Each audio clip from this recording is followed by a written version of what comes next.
आ रही है विठले सेवा समिति और आप और हम सब मिलकर उसको ग्रीन शिवरात्रि मना रहे हैं। कौन सी शिवरात्रि है? ग्रीन शिवरात्रि, हरित शिवरात्रि। ग्रीन शिवरात्रि का मतलब यह है कि शिवरात्रि के दिन पूरे दुनिया में जितने भी शिव भक्त हैं, भगवान शंकर के उपासक हैं, 2026 में फरवरी महीने में 3 दिन तक शिवरात्रि के 2 दिन पहले से एक छोटे से बेल वृक्ष की, बेल के पौधे की, बेलपत्री के पौधे की पूजन करो।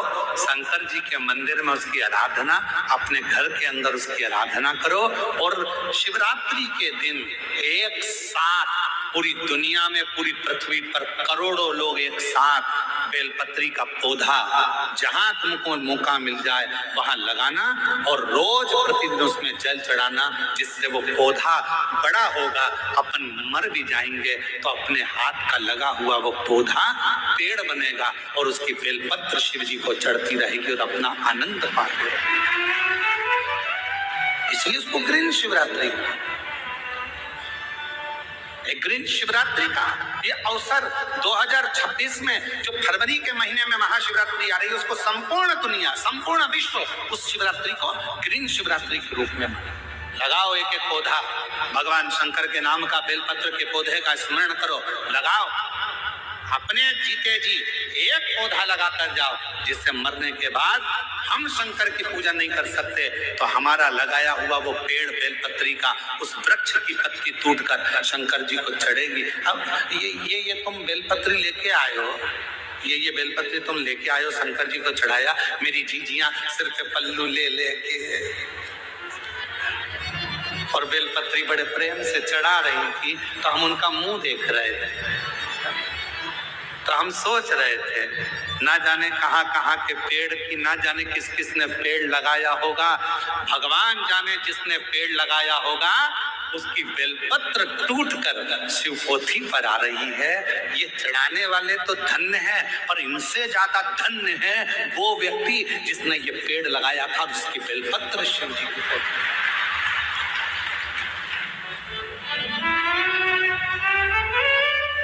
अब कई लोग कहते हैं सावन के महीने में, हमने सुना यहीं पे हमने छत्तीसगढ़ में सुना था, हम आए थे अभी सावन के महीने में भिलाई, तो हमने सुना था कि एक व्यक्ति ने नियम लिया है पूरे सावन के महीने में 1.25 लाख रोज बेलपत्र शंकर जी को चढ़ाता।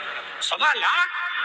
हमने कहा एक बार मिला उसको जो 1.25 लाख बेलपत्र शिव जी को चढ़ाता है। फिर वो आया शाम को मिलने के लिए, हम जहाँ अग्रवाल धर्मशाला में रुके थे, जितेंद्र जी, हम जहाँ अग्रवाल धर्मशाला में रुके में 1.25 लाख बेलपत्र चढ़ाने वाला आया, यही छत्तीसगढ़ का। फिर हमसे मिला, हमने उसको प्रणाम किया, हमने कहा धन्य आप, 1.25 लाख बेलपत्र चढ़ाते हो शंकर भगवान को। हाँ गुरु जी, और आज से नहीं चढ़ा रहा हूँ, 5 साल हो गए चढ़ाते चढ़ाते। हमने कहा ठीक है, अब ये बताओ 1.25 लाख बेलपत्र आप शिव जी को चढ़ाते हो, आपने कितने बेलपत्री के पेड़ लगाए? उसने कहा गुरु जी पेड़ पे एक भी नहीं लगाया, पेड़ एक भी नहीं लगाया। 1.25 लाख बेलपत्र का अभिषेक कर रहा हूँ, 1.25 लाख बेलपत्र शंकर जी को चढ़ा रहा हूँ, 1.25 लाख बेलपत्र का अनुष्ठान कर रहा हूँ। सावन के महीने में मैं शंकर भगवान को प्रसन्न कर लूंगा। अरे लंकापति रावण से सीखो, उसने किसी का सामान शिव जी को नहीं चढ़ाया, खुद की मुंडी काट कर चढ़ा देता था, स्वयं की शीश काट कर शिव जी को देता था। तुम कुछ नहीं कर सकते। 1.25 लाख बेलपत्र का नियम लिए हो तो पहले 1.25 लाख बेलपत्र के लिए कम से कम 2-5 हजार पेड़ तो लगाओ। पेड़ लगाओगे फिर बेलपत्र निकालो, फिर शिव जी को चढ़ाओ। दूसरे के लगे लगाए पेड़ में से दूसरे का फ्रिज खोल कर दूध निकाल कर चाय बना के पी गए तो चोटे कहलाओगे।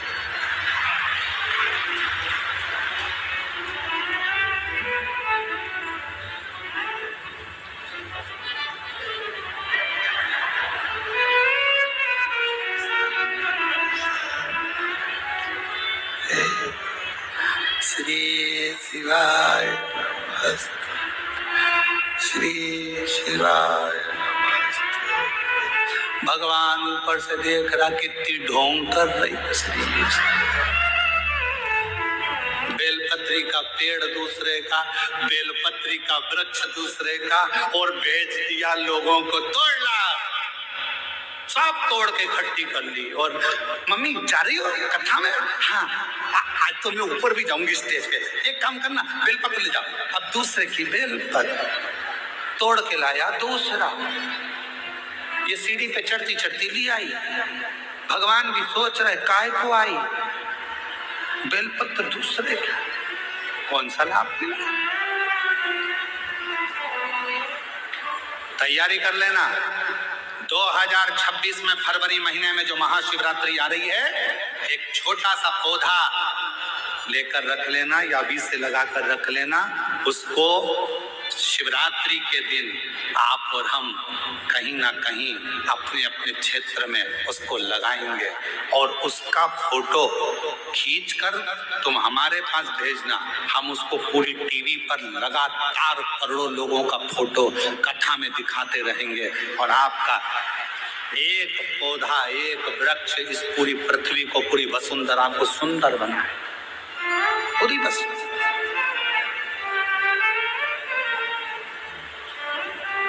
बोलो बोलो, तैयार हो?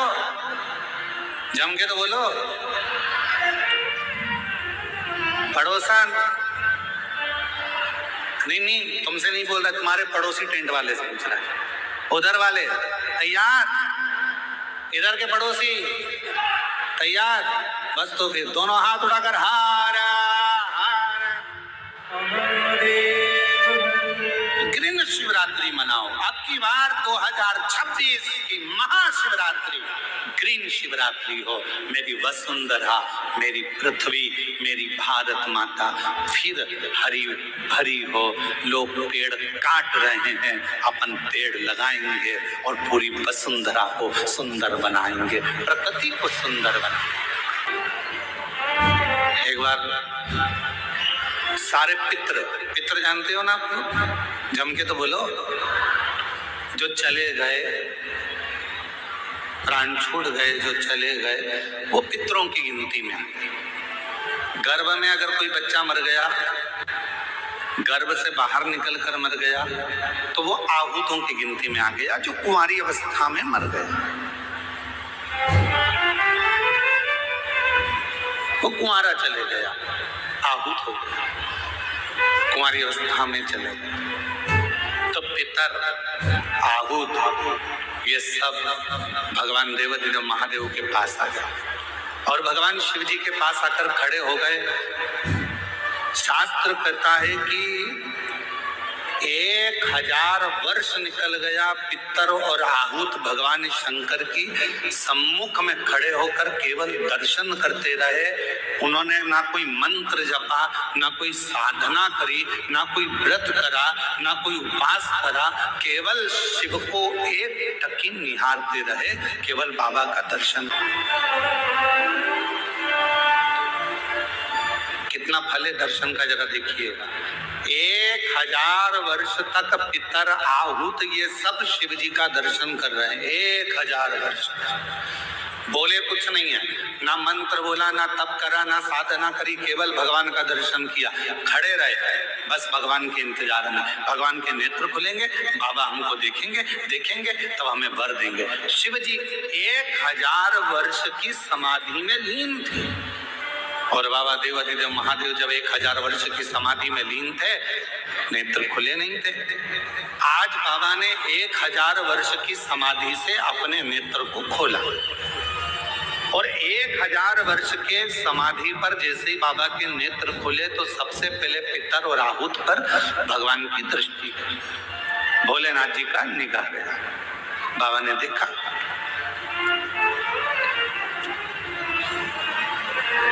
शिव जी ने पितरों को बुलाया, आहूतों को बुलाया, और बुलाकर पूछा, क्यों भाई, क्या बात है, तुम यहाँ खड़े हो,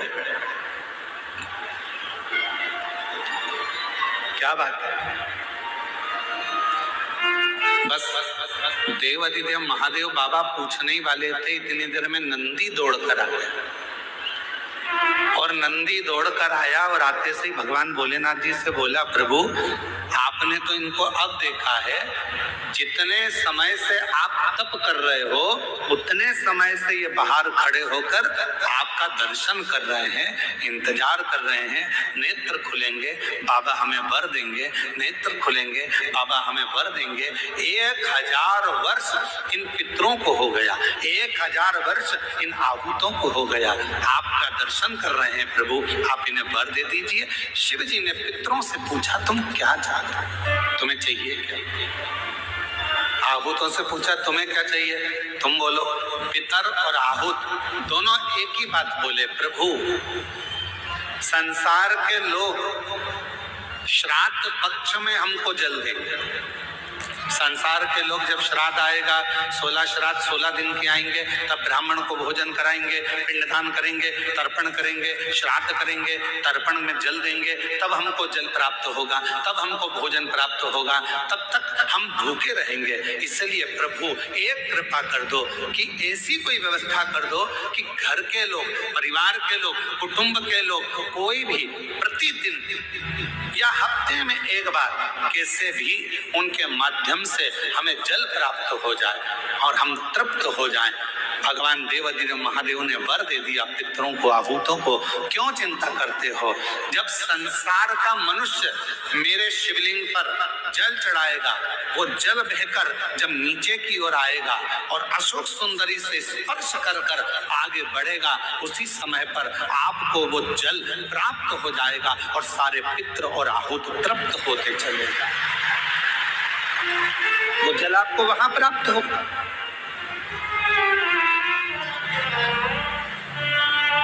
अब कई लोग कहते हैं गुरुजी हमारे यहाँ पितृदोष हो गया, कोई कहते हैं गुरुजी हमारे यहाँ आहूत दोष हो गया, पितृदोष हो गया, हमारे यहाँ ये दोष लग गया, हमारे यहाँ वो दोष लग गया। किसी ने बताया कि हमारे यहाँ कोई टोना कर गया, कोई ने बताया हमारे यहाँ कोई टोटका कर गया, कोई ने बताया हमारे यहाँ कोई ने विद्या कर दी, कोई ने कहा हमारे यहाँ ये हो गया। शिव महापुराण की उमा संहिता कहती है, जो भगवान शंकर को जल चढ़ाता है, जल चढ़ाते समय उसके जितने भी दोष हैं, चाहे पितृदोष हो, चाहे आहूत दोष हो, चाहे वासुक दोष हो, चाहे कालसर्प दोष हो, जितने भी दोष होते हैं वो सारे दोष अपने आप समाप्त होते चले जाते हैं। और याद रखना, जो भगवान शंकर पर चढ़ा हुआ जल थोड़ा सा झेल कर लेकर आता है और अपने घर के दरवाजे पर छींटता है, दुनिया में किसी की सामर्थ्यता नहीं है कि कोई तुम्हारे ऊपर टोना कर दे या तुम्हारे को तकलीफ दे। किसी की सामर्थ्यता नहीं।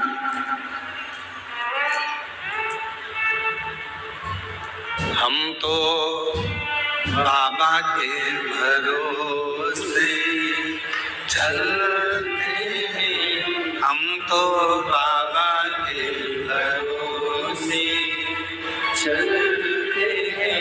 ये दुनिया वाले जलते हैं, ये दुनिया वाले बोलो बोलो जलते हैं। हम तो बाबा के भरोसे चलते हैं, डमरू वाले के भरोसे चलते हैं, काशी वाले के भरोसे चलते हैं, सीहोर वाले के भरोसे चलते हैं, देवघर वाले के भरोसे चलते हैं, डमरू वाले के भरोसे चलते हैं। हम उस पर आश्रित होकर चलें। जब हम पूर्ण आश्रित हो जाएंगे तो वो हमको संभाल। क्या चाहिए मेरे भोले बाबा को? ना तो मेरे भोले बाबा को तुमसे धन चाहिए, ना मेरे भोले बाबा को तुमसे दौलत चाहिए, ना मेरे शंकर भगवान को तुमसे संपदा चाहिए, ना मेरे शंकर भगवान को तुमसे कोई प्रॉपर्टी चाहिए, ना मेरे शंकर भगवान को तुमसे कोई संपदा चाहिए। कोई तुमसे कहे कि शंकर भगवान को 1 किलो भोग रोज लगाना पड़ेगा तो समझ लेना कि बेवकूफ बना रहा। कोई तुमसे कहे कि शंकर जी को 5 किलो दूध रोज चढ़ाना पड़ेगा, समझ लेना कि बेवकूफ बना रहा है। कोई तुमसे कहे कि 25 किलो घी का दिया शंकर जी को लगाना पड़ेगा, समझ लेना बेवकूफ बना रहा है। अगर कोई तुमसे कहे कि शंकर भगवान को इतना सारा प्रसाद चढ़ाना पड़ेगा तो समझ लेना कि पागल बना रहा है। मेरा भोले बाबा तुम्हारे प्रसाद का भूखा नहीं है, मेरा भोले बाबा तुम्हारे दूध का भूखा नहीं है, मेरा भोले बाबा तो केवल तुम्हारे निर्मल मन का भूखा है, सच्ची भक्ति का भूखा है और हृदय का भूखा है। तुम्हारे मन से, तुम भाव से एक चावल का, मात्र एक चावल का दाना यदि शंकर भगवान को समर्पित करते हो, शिव उसको स्वीकार करते हैं। आप एक लोटा जल शंकर भगवान को समर्पित करते हो, शिव उसको स्वीकार करते हैं। आप एक चम्मच में से भी आधी चम्मच यदि देसी गाय का, हमारी वेद लक्षणा देसी गाय का यदि दूध आधी चम्मच से भी आधी चम्मच यदि आप शिव को दे रहे हो, शिव स्वीकार कर रहे हैं। फिर आप केमिकल का दूध मत चढ़ाओ, थैली का दूध मत चढ़ाओ, ये इधर उधर से आया हुआ दूध भगवान को मत चढ़ाओ। आप तो देसी गाय का एक आधी चम्मच से भी आधी चम्मच दूध अगर शिव को दे रहे हो तो शिव स्वीकार कर रहा है। बोलो श्री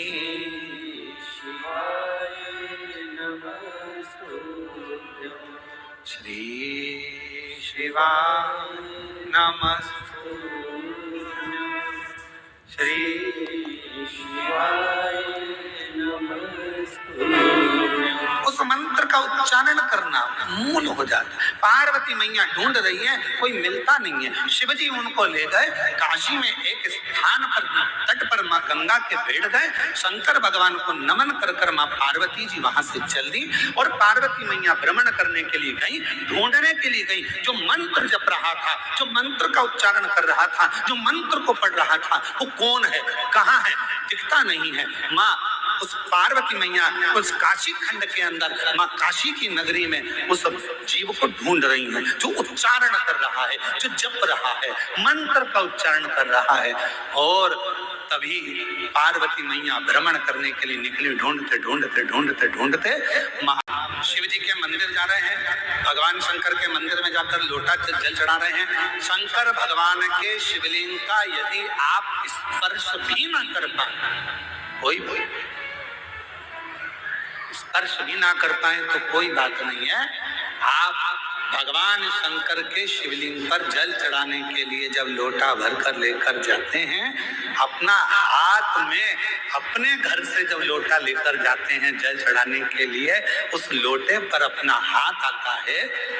देखो हाथ के निशान बड़े काम आते हैं, बड़े काम।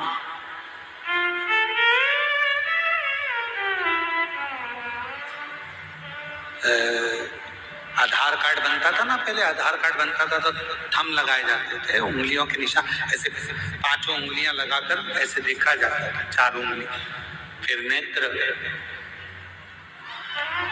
रजिस्ट्री कराने जाओ तो हाथ के थंब लगवाते। बोलो बोलो सही है कि गलत है? थंब लगवाते। कोई भी काम है तो उसमें थंब की जरूरत पड़ती है।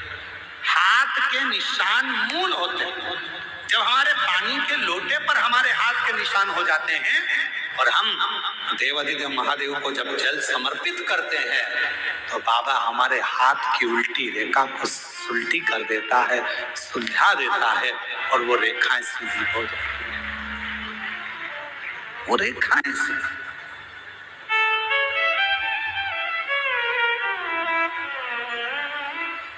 क्या नहीं देता शिव, क्या नहीं देता। रेखा कैसे नहीं सुधरती? एक पत्र और है, देखो जरा कितना सुंदर पत्र है, वो भी देखिए।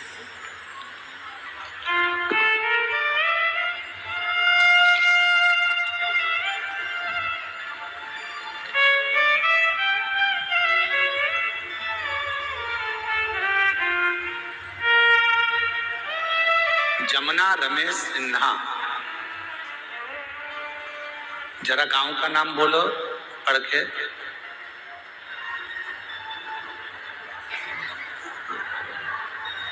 बोलो जम के तो बोलो। मरकतुल्ला, आओ ठीक है। कच्चे जिला बालोद, ठीक है।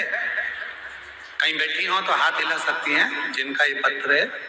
जमुना रमेश सिन्हा, मरपतोला कच्चे, जिला बालोद। कहीं बैठी हो तो हाथ हिला सकती है, और बच्चा आया हो साथ में तो उसको लेकर आ सकती है। मेरी शादी 2014 में हुई थी। अभी क्या चल रहा है? 25। 2017 में मेरा गर्भ ठहरा। 9 माह पूर्व के पहले ही 7 महीने में पुत्र की प्राप्ति हुई। वह स्वस्थ न होने के कारण चला गया। फिर 2019 में मुझे 2 जुड़वा बच्चे हुए, वो भी अस्वस्थ होने के कारण बस वो भी समाप्त हुए। मैंने आस पड़ोस में शिव महापुराण की कथा के बारे में सुना। 2023 में बालोद में शिव महापुराण की कथा में पहुंची। बाबा के पंडाल में आकर अपने मन की बात कही और भगवान से अपने दिल की बात कही। खूब रोई क्योंकि मेरे इतने बच्चे चले, किससे कहूं मैं। कथा सुनती रहती, रोती रहती। बैठी हुई एक महिला ने कहा, क्यों रोती है? मेरे बच्चे होते हैं वो मर जाते हैं। कहा, यहाँ की मिट्टी, पंडाल की मिट्टी को तेरे गर्भ पर लगा, बाबा देगा अब की बार, स्वस्थ देगा। बाबा की ऐसी कृपा हुई। अगस्त 2024 में मेरा गर्भ ठहर गया और मैं पहुंच गई भगवान की कथा में धमतरी, और वहां की मिट्टी को मैंने अपने गर्भ पर लगा लिया। गुरुदेव, 13 अप्रैल 2025 को मेरे गर्भ से जब बच्चे ने जन्म लिया, जन्म लेने के बाद भी बच्चा फिर पुनः कुछ महीने पहले हो गया। लगने लगा कि अब ये नहीं बचेगा। पर कहते हैं शंकर भगवान भाग्य की रेखा बदल देते हैं, और शंकर भगवान के कथा का पंडाल की मिट्टी किस्मत बदल देती है। वही हुआ। मेरे बाबा ने मेरे गर्भ की लाज रखी और अब मेरा बच्चा स्वस्थ पैदा हुआ। मैं बाबा को धन्यवाद देने के लिए आई। शिव तत्व किसको कहते? कहीं बैठी हो तो एक बेलपत्र लेने के लिए आ सकते।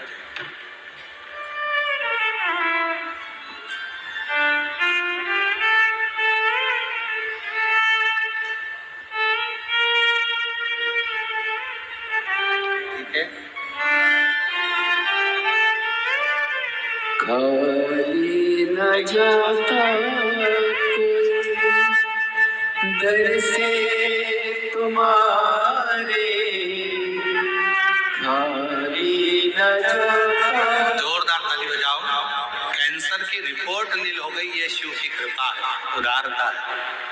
हमारे बीच में भानु प्रतापपुर से विधायक महोदय श्रीमती सावित्री मांडवी जी आई हुई हैं।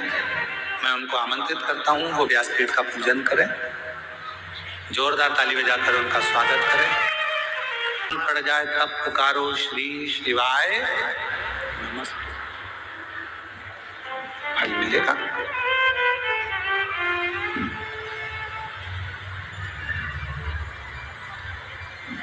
बस तुम्हारी भक्ति में,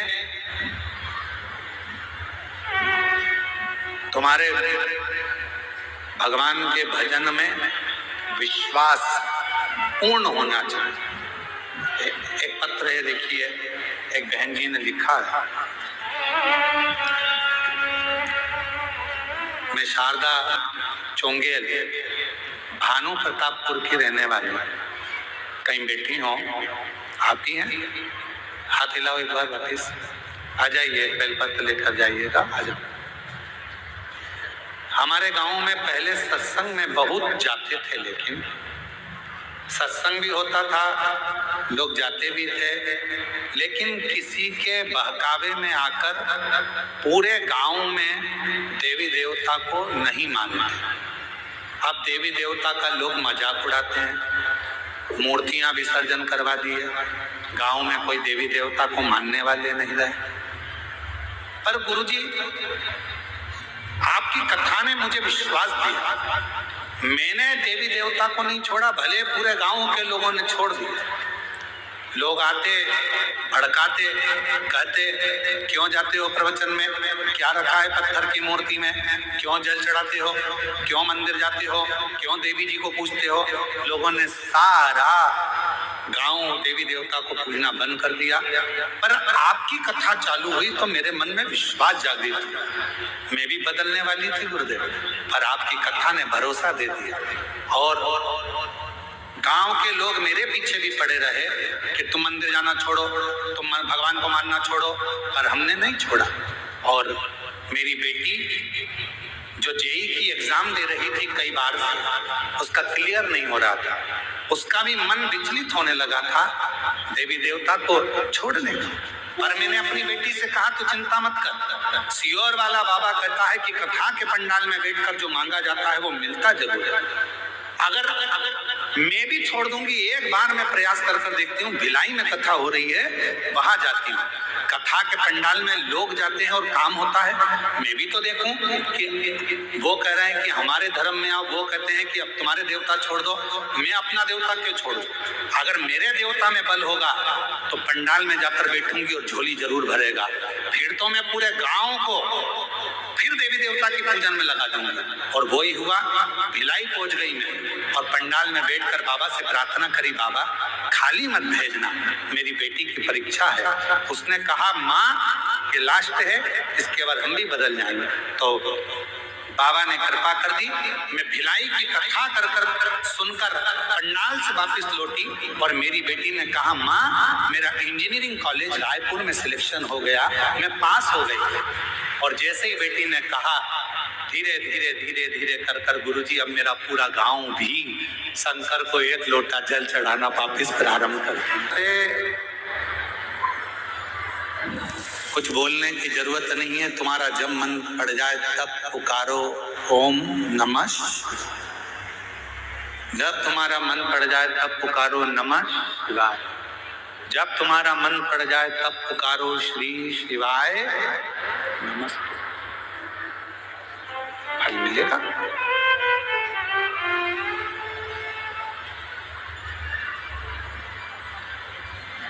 बस तुम्हारी भक्ति में, तुम्हारे भगवान के भजन में विश्वास पूर्ण होना चाहिए। एक पत्र है देखिए, बोल बूढ़ा देव महादेव भगवान की, बोल बूढ़ा देव महादेव भगवान की। शिव हमारे पिता हैं, वो अलग अलग रूप से पूजे जाते हैं। आदिवासी वनवासी बूढ़ा देव कहते हैं, कोई उनको महादेव कहता है, कोई उनको शंकर कहता है, कोई उनको शिव कहता है। बस सबकी अपनी अपनी वाणी है, सबकी अपनी अपनी बोलना है, सबका अपना अपना व्यवहार है, सबका अपना अपना किस तरह से भगवान को रिझाना है। कल एक बहन जी ने छत्तीसगढ़ी भाषा में पत्र भेजा, कोई मराठी में भेज देता है, कोई गुजराती में भेज देता है। उसको अपनी भाषा में अपने बाबा को रिझाना, उसमें क्या विचार करता?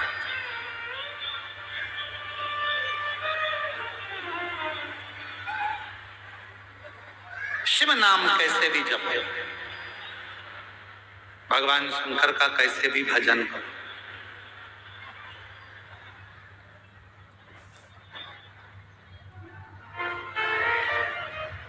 एक सुंदर प्रसंग आता है शिव महापुराण में।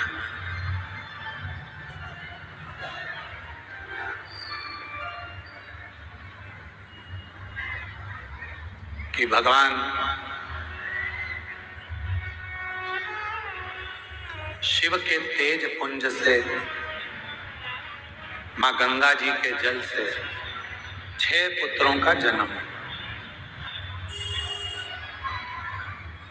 उन 6 पुत्रों को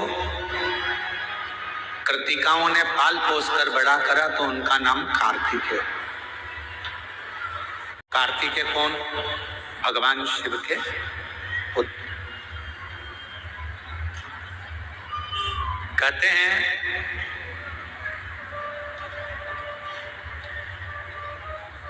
जब व्यक्ति के जीवन में कोई राह नहीं सूझ रही है, कोई मार्ग नहीं मिल रहा हो, तब ये शिवलिंग है, जरा समझिएगा। एलईडी पर आपको दिखाया जा रहा है। मान लो ये शिवलिंग है, ये जलाधार है, ये जल यहाँ चढ़ाते हो तो वो पानी बहकर इधर आता है, जल बहकर इधर आता है। मान लो कोई राह नहीं दिख रही हो, आपको लग रहा है कि मैं बहुत फंस चुके हूं और निकल नहीं पा रहा हूं, मार्ग नहीं मिल रहा। थोड़ा सा लाल चंदन जहां ये जल बहता है इसके दोनों ओर, इधर गणपति इधर कार्तिक है, थोड़ा थोड़ा लाल चंदन दोनों जगह पर लगाना प्रारंभ करो और उत्तर की ओर मुख कर कर दक्षिण में खड़े होकर शिवजी को जल चढ़ाना प्रारंभ करो। 3 या 4 दिन तक आपने अगर दोनों जगह पर चंदन लगाकर दक्षिण में खड़े होकर उत्तर की ओर मुख कर कर भगवान के शिवलिंग पर जल चढ़ाया, पहले लगाना चंदन दोनों ओर लाल और फिर जल चढ़ाना। 3 से 4 दिन में स्वयं मेरा भोले बाबा आपको मार्ग निश्चित कर देगा और रास्ते क्लियर कर देगा। ज्यादा दिन नहीं, 3-4 दिन। कोई मार्ग यदि निश्चित नहीं। अच्छा, कई लोग ऐसे भी होते हैं कि वो केवल ये सोचते हैं कि हमने ये कर लिया और इसमें ऐसा नहीं। शिव महापुराण की कथा कहती है कि आपको साथ में परिश्रम भी करना पड़ेगा, थोड़ी मेहनत भी करना पड़ेगा। एक पत्र है,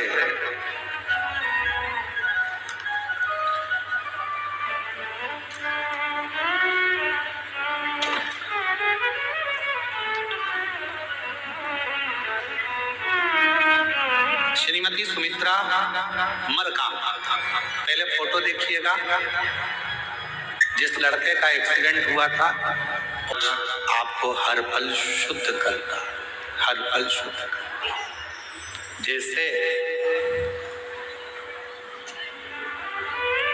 भगवान के भोग में तुलसी डाली जाती है, बिना तुलसी के क्या भगवान भोग स्वीकार कर लेते हैं?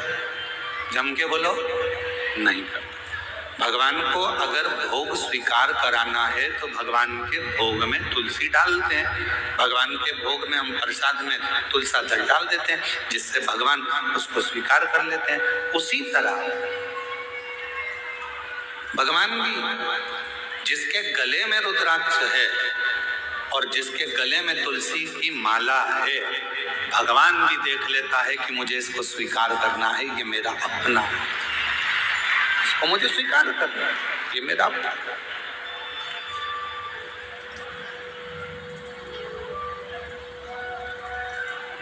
मेरी जीजियों, मेरे जीजाओं, मेरी बेटियों, बेटाओं, मेरी माताओं, मेरे बुजुर्ग माता पिता तुल्य आप सब विराजमान हो। मैं निवेदन करूं आप सबसे, भव सागर बहुत गहरा है, संसार सागर बहुत गहरा है। इस पूरे संसार सागर में आज के समय में किसी को समझना बहुत कठिन। कुत्ते को देखकर समझ जाओगे कि कुत्ता काटने वाला, बोलो सही है कि गलत है? सांप को देखकर समझ जाओगे कि सांप डसने वाला, शेर को देखकर समझ जाओगे कि शेर आक्रमण करने वाला है, चीते को देखकर समझ जाओगे कि ये चीता आया है, ये हमें खा जाएगा, हाथी को देखकर समझ जाओगे कि हाथी के पांव बड़े हैं, ये हमें दबा देगा, बिच्छू को देखकर समझ जाओगे कि ये डंक मार देगा। पर इंसान को कैसे पहचानोगे कि ये अपन को कब निपटा देगा? बिच्छू को पहचानना सरल है, सांप को पहचानना सरल है, शेर को पहचानना सरल है, कुत्ता को पहचानना सरल है, पर इस कलिकाल में, इस संसार सागर में, आज के समय में मनुष्य को पहचानना बहुत कठिन, बहुत। और देखो, कुत्ता को रोज अगर अपन रोटी देंगे ना तो कुत्ता भी 2 महिला के पास में बैठ जाएगा, काटेगा नहीं। रोज रोज रोटी दो कुत्ता को तो वो कुत्ता भी नहीं काटता। लोग कह देंगे वो काट खाएगा, नहीं, वो अपना पालतू है, वो नहीं काटेगा, वो नहीं काटेगा, पालतू है।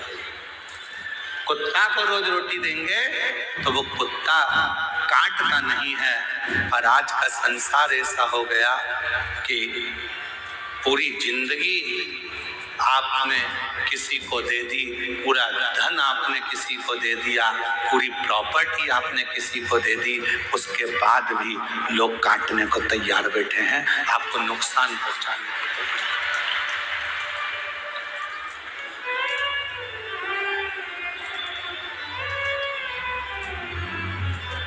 रे सो कोई नहीं रे,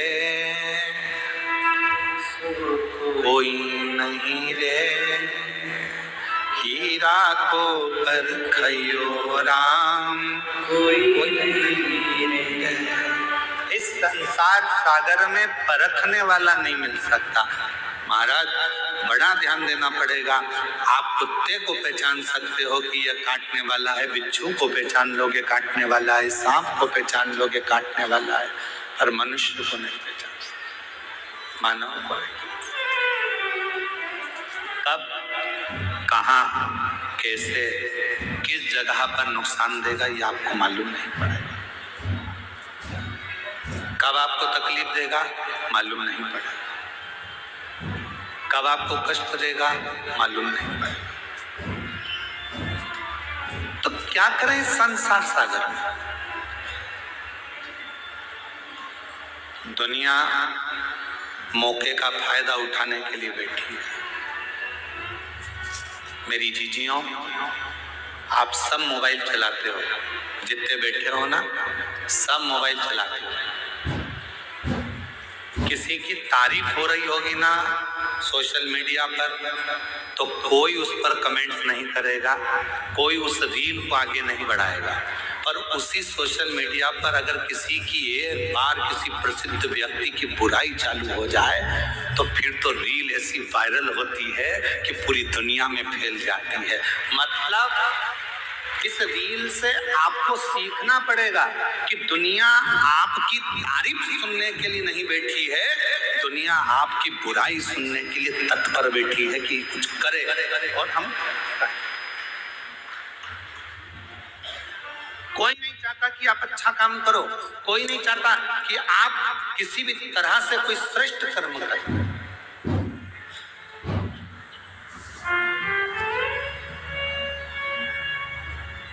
गौ माता के जो रक्षक हैं, गौ माता की जो सेवा में लगे रहते हैं, राष्ट्र की जो सेवा में लगे, दुनिया की रीति है।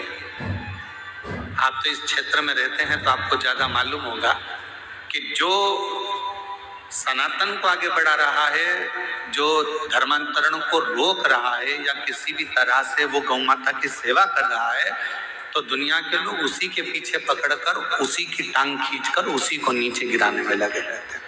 ये रीत है। आप देखना जितेंद्र जी, हम तो कथा करके चले जाते हैं पर लोगों के स्मरण में वो चीज बैठे, वो स्मरण में कोई अच्छी रील तुम्हारे सामने आएगी मोबाइल पर, किसी ने किसी की तारीफ आ गई, उसने इतना अच्छा काम किया, कोई उस रील को आगे नहीं बढ़ाएगा। पर किसी बहुत प्रसिद्ध व्यक्ति की अगर कोई ने एक बार निंदा लिख दी, बुराई लिख दी, तो लोगों ने उस रील को वायरल करना प्रारंभ कर दिया। काकी जी देखो उनके बारे में क्या बोल रहे हैं, चाचा जी देखो वो महाराज के बारे में क्या बोला गया, काका जी देखो उनके बारे में क्या बोला गया। वो रील ऐसे वायरल होती है, ऐसे वायरल होती है। क्यों? क्योंकि दुनिया बैठी केवल तुम्हारी बुराई सुनने के लिए है, दुनिया बैठी केवल तुम में बुरा देखने के लिए है।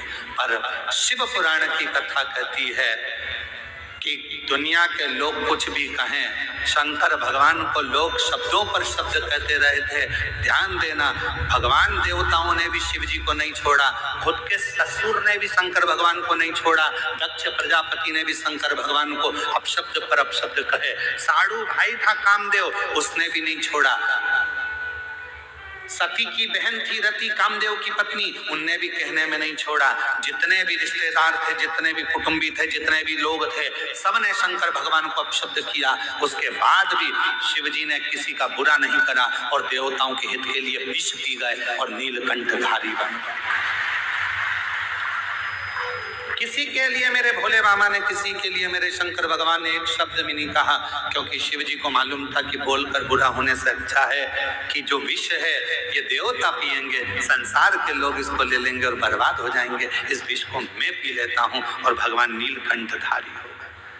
देवता केवल देवता रह गए और मेरे शंकर भगवान विष पीकर, देवता अमृत पीकर देवता रह गए, पर मेरे शंकर भगवान विष पीकर देवों के भी देव महादेव, देवों के भी देव महादेव। इसीलिए उनको बड़ा देव कहते हैं, इसलिए उनको बूढ़ा देव कहते हैं, इसलिए उनको घर का बुजुर्ग देव कहते हैं। अर्थात बूढ़ा देव का मतलब क्या होता है कि जो सारे संसार का सबसे वृद्ध हो, जो सारे संसार का पूजनीय हो, जो सारे संसार जिसको पूजता हो, दुनिया का हर व्यक्ति जिसकी आराधना करता हो, वो देव अधिदेव महादेव बूढ़ा देव के रूप में पूजा गया है। वो देवादिदेव महादेव बूढ़ा देव के रूप में पूजाते हैं। लोग कहते हैं आदिवासी वनवासी ये सब अलग हैं, अन्य जातियां अलग हैं। नहीं, जितने संसार में जितने शहर में रहते हैं वो भी आदिवासी थे, वो भी वनवासी थे। आप और हम भी पहले, हमारे पूर्वज, आपके पूर्वज कहाँ से आए जरा अंदाजा लगाओ। वो भी कहीं जंगल में रहते थे, वो भी कहीं वन में रहते थे, वो भी आदिवासी वनवासी थे। वो सारे एक ही देव को पूजते थे। वो सब, चाहे संसार का कोई भी व्यक्ति हो, वो सब एक देव को पूजते थे। वो बूढ़ा देव, देवादिदेव महादेव, उसी की आराधना करते थे। अब लोगों ने भगवान को बांट लिया, ये इनके देवता है, वो उनके देवता है। पर नहीं, मेरा बूढ़ा देव, मेरा महादेव, मेरा शंकर भगवान सबका देवता है। उसको सब पूजा, सब, उसमें भेद नहीं है। शिव में कभी भेद नहीं हो सकता।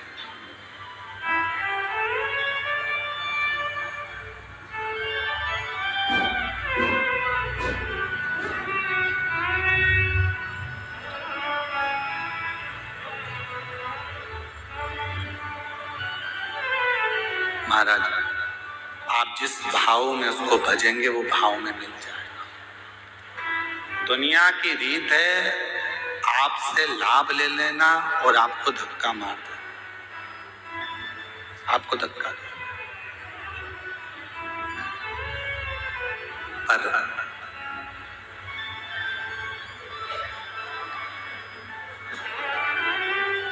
उस शिव को जिसने पुकारा है,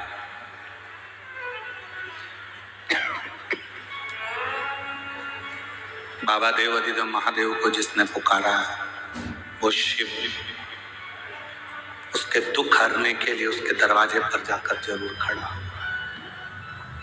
जरूर खड़ा।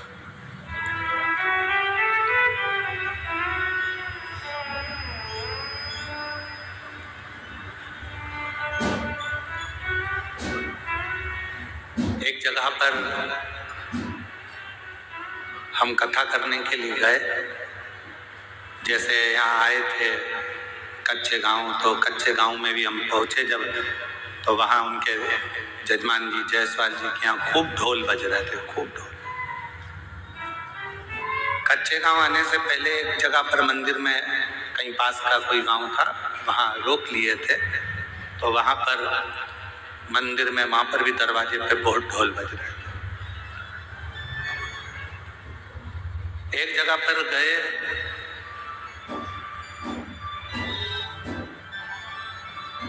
वहां पर भी ढोल बज रहा था और एक बकरी का बच्चा उस ढोल को सुन रहा। अब भीड़ इतनी हो रही तो उसने, किसी ने बकरी के बच्चे को भगा दिया। फिर वो बकरी का बच्चा आ गया ढोल के पास, फिर वो ढोल सुनने लगा। फिर किसी ने बकरी के बच्चे को, अब इतनी भीड़ में बकरी के बच्चे को फिर हटा दिया, तो बकरी का बच्चा फिर आ गया।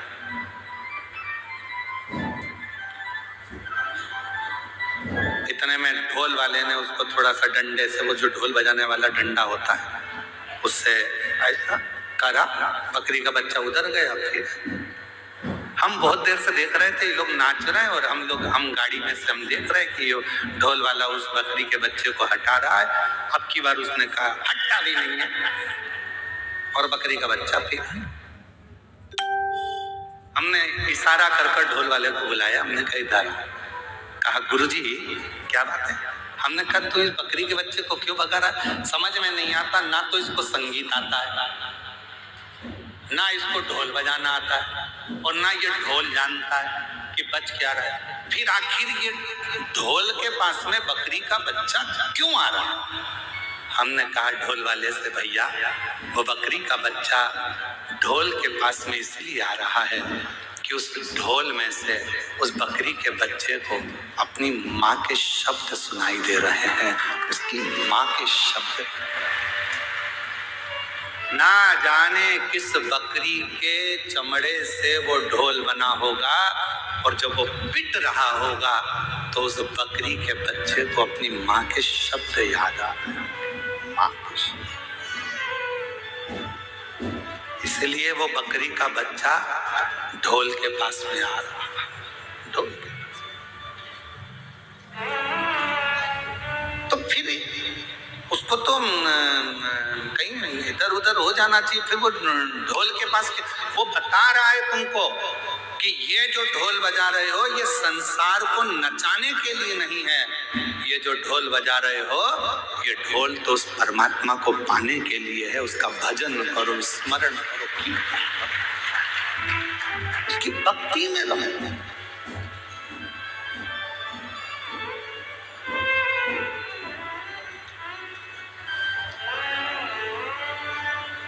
उसके भजन में रमो, उसके स्मरण में रमो।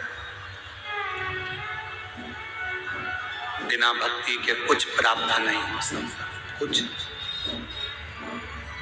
श्रीमद् भागवत कथा में राजा राहुगण का एक चरित्र आता है।